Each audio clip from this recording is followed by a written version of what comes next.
Hello guys, कैसे हैं आप लोग। मैं रामदास स्वागत करता हूं आपके अपने चैनल RDY गैलरी पे। तो हम आज जो है बात करने जा रहे हैं एक गैस पाइपलाइन की, जो कि आपका रशिया से बनेगी और जर्मनी तक जाएगी वाया बाल्टिक सी से होके जाएगी। तो इसका नाम है नॉर्ड स्ट्रीम 2।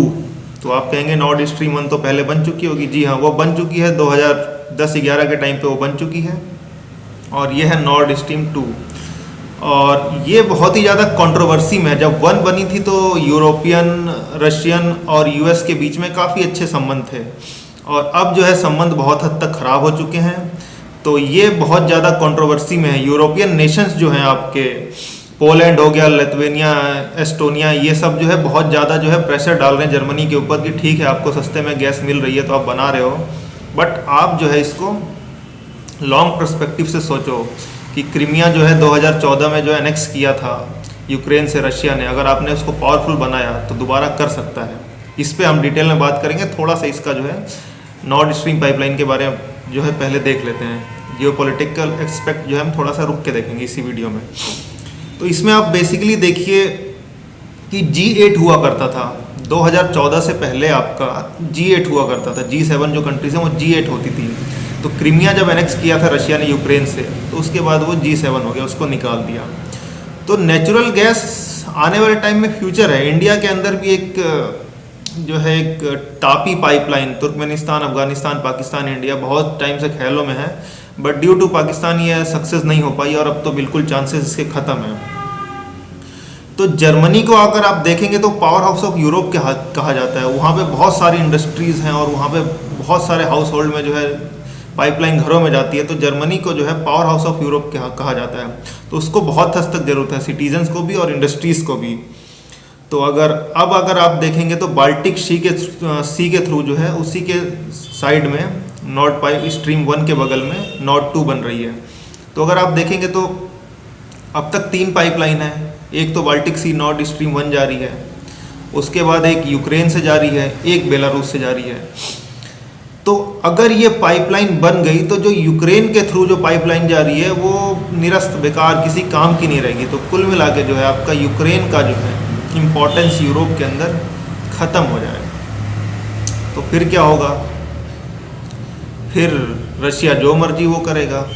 जर्मनी और जितने भी पावरफुल कंट्रीज़ हैं वो बोलेंगे नहीं। तो इसी बात का आपका डर है। जो छोटे कंट्रीज़ हैं बाल्टिक के आसपास या पोलैंड के आसपास, उनको डर है कि कहीं हम पे कब्जा ही ना कर ले रशिया। और डर उनका गलत भी नहीं है कि भैया कब्जा कर लेगा तो हम क्या करेंगे। छोटे छोटे देश हैं एस्टोनिया और लातविया, अगर आप देखोगे, अगर रशिया जो है हाथी है तो वो देश चींटी से भी छोटे हैं, तो उनके लिए डर है। अगर आप देखेंगे इस पाइपलाइन के बनने के बाद 110 बिलियन क्यूबिक मीटर गैस हर साल जो है भेजेगा जर्मनी को और अदर कंट्रीज़ को। तो इससे होगा क्या कि उसके फॉरेन रिजर्व्स बढ़ेंगे, और फॉरेन रिजर्व्स बढ़ेंगे तो इकोनॉमी कुछ हद तक जो है स्टेबल होगी, सही होगी। और इकोनॉमी स्टेबल होगी तो जाहिर सी बात है भैया आपकी मिलिट्री भी स्टेबल होगी। तो इसीलिए डर लगा है इन सारी कंट्रीज़ की, भैया हम पे कब्जा न कर ले। और कल को यूक्रेन का थोड़ा बहुत और हिस्सा कब्जा लिया तो भाई आपके लिए फिर दिक्कत है। तो कुल मिला के जो है आपका जर्मनी, फ्रांस, ऑस्ट्रिया जो है यहाँ पे जो है गैस वैस जो है अच्छे से जाएगा। तो यूरोप बेसिकली अगर आप देखिए तो बटा हुआ है, सस्ते में गैस मिल रही है, और उधर उनको डर है कि हम पे कब्जा कर लेंगे, जो यूरोप के, जो आपका रशिया से चिपके हुए देश हैं। तो बेसिकली बटा हुआ है। अब आप कहेंगे कि क्या पाइपलाइन बन रही है कि नहीं बन रही है? पाइपलाइन बिल्कुल बन रही है, और जो कंपनी और जो शिप्स पाइपलाइन ये बना रही हैं उस पर अमेरिका ने सैंक्शन लगा दिए हैं। सैंक्शन का कुछ फ़र्क पड़ेगा? बहुत कम, ना के बराबर, कोई फ़र्क नहीं पड़ेगा, क्योंकि बननी जर्मनी के अंदर है, बना रूस रहा है, वाया बाल्टिक सी, जिसके अंदर जानी है उसको दिक्कत नहीं, जो बना रहा है उसको दिक्कत नहीं। लगाते रहो सैंक्शन, कोई ज़्यादा फर्क पड़ेगा नहीं। तो बेसिकली यूएस ये कर क्यों रहा है? कर इसलिए रहा है क्योंकि जिसको नेटो अलाइज हैं उनको दिक्कत है। तो उनको दिक्कत है तो जाहिर सी बात है पोलैंड, एस्टोनिया, लातविया, जो मैंने कंट्रीज़ के नाम बताए, तो यूएस को भी दिक्कत है। और दूसरी दिक्कत क्या है कि यूरोप के अंदर अगर रशियन गैस डबल जाने लग गई, अब तक जा रही थी कितनी? अब तक जा रही थी 55, अब हो जाएगी 110।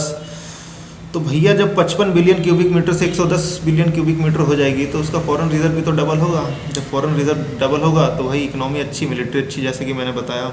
तो कुल मिला के मार्केट जो है छिन जाएगा। रशिया यूएस की जो गैस है वो यूरोप में, यूएस से जो है अपनी गैस यूरोप में बेचना चाहता है, पर वो महंगी बिकती है, इसलिए उसको कोई ज़्यादा उधर प्रीफर नहीं करता। रशियन गैस काफ़ी हद तक कॉम्पिटिटिव प्राइस पे सस्ती मिलती है, तो सब उसको प्रीफर करते हैं। तो एक तो मार्केट, दूसरा नेटो एलाइज। तो अब होगा क्या, यूक्रेन की जो पाइपलाइन, मैंने आपको बताया बेलारूस, यूक्रेन और बाल्टिक सी से नॉर्ड स्ट्रीम 1 जा रही है। तो अब बाल्टिक के बगल में से जो पाइपलाइन जा रही थी नॉर्ड स्ट्रीम 1, उसके ही बगल में से नॉर्ड स्ट्रीम 2 भी जाएगी। तो यूक्रेन वाली पाइपलाइन का जो है काम हो जाएगा ख़राब, वो रहेगी किसी काम की नहीं।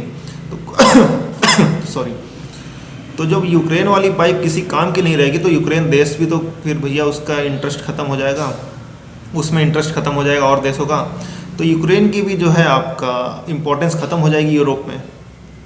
अब तक उसका इम्पोर्टेंस एक ही है कि भाई उसके अंदर से पाइपलाइन जा रही है, तो उसका इम्पोर्टेंस ख़त्म। तो रसिया कुछ भी कर लेगा, तो कुछ भी कर लेगा तो दिक्कत हो जाएगी। यही बहुत बड़ी दिक्कत है वहाँ पे। जो बगल में देश हैं सब इसीलिए जर्मनी को बोल रहे हैं कि आप लॉन्ग टर्म देखिए, लॉन्ग टर्म देखिए। भैया सस्ते में मिल रहा है, लॉन्ग टर्म कौन देख रहा है? सस्ते में मिल रहा है, आने तो बात की बाद में देखेंगे। अमेरिका के नेटो अलाइज दिक्कत है, उसकी मार्केट जा रही है, इसलिए अमेरिका को भी दिक्कत है। अब आते हैं यूरोप, अमेरिका और रशिया से घूम के हिंदुस्तान में। क्या हिंदुस्तान के फेवर में है? 100% फेवर में, अगर लॉन्ग टर्म के हिसाब से देखा जाए। कैसे? पैसा मिलेगा रशिया को, मिलेगा। तो ये जो ब्लंडर किया था सैंक्शन लगा के 2014 में यूएस ने रशिया के ऊपर जो सैंक्शन लगाए थे क्रीमिया के बाद, तो G8 से G7 बना दिया था। तो रशिया बहुत ज़्यादा क्या पूरी तरह से अलाइंड हो गया था चाइना के ऊपर। चाइना के ऊपर से पूरी तरह से अलाइंड हो गया था। तो हमारे फेवर में नहीं है कि एक डिपेंडेंट रशिया हमारे दोस्त बने। हमारे लिए फेवर में है कि independent, powerful, military powerful, economically powerful Russia रहे, इंडिपेंडेंट, वो हमारे लिए फेवर में है। ठीक है, ये पाइपलाइन से राजा नहीं बन जाएगा रशिया, लेकिन हाँ एक कॉर्नर, एक एंगल रहेगा कि पूरी तरह से डिपेंडेंट ना रहे वो चाइना के ऊपर। एक एंगल बचा रहेगा कि आप पूरी तरह से डिपेंडेंट ना रहो चाइना के ऊपर। इकोनॉमी भी कुछ हद तक स्टेबल होगी, मिलिट्रली भी कुछ हद तक ठीक होगा। तो हमारे फेवर में इंडिपेंडेंट, इकोनॉमिकली पावरफुल और मिलिट्रीली पावरफुल रशिया हमारे फेवर में है, जो कि इंडिपेंडेंट हो, इंडिपेंडेंट निर्णय ले।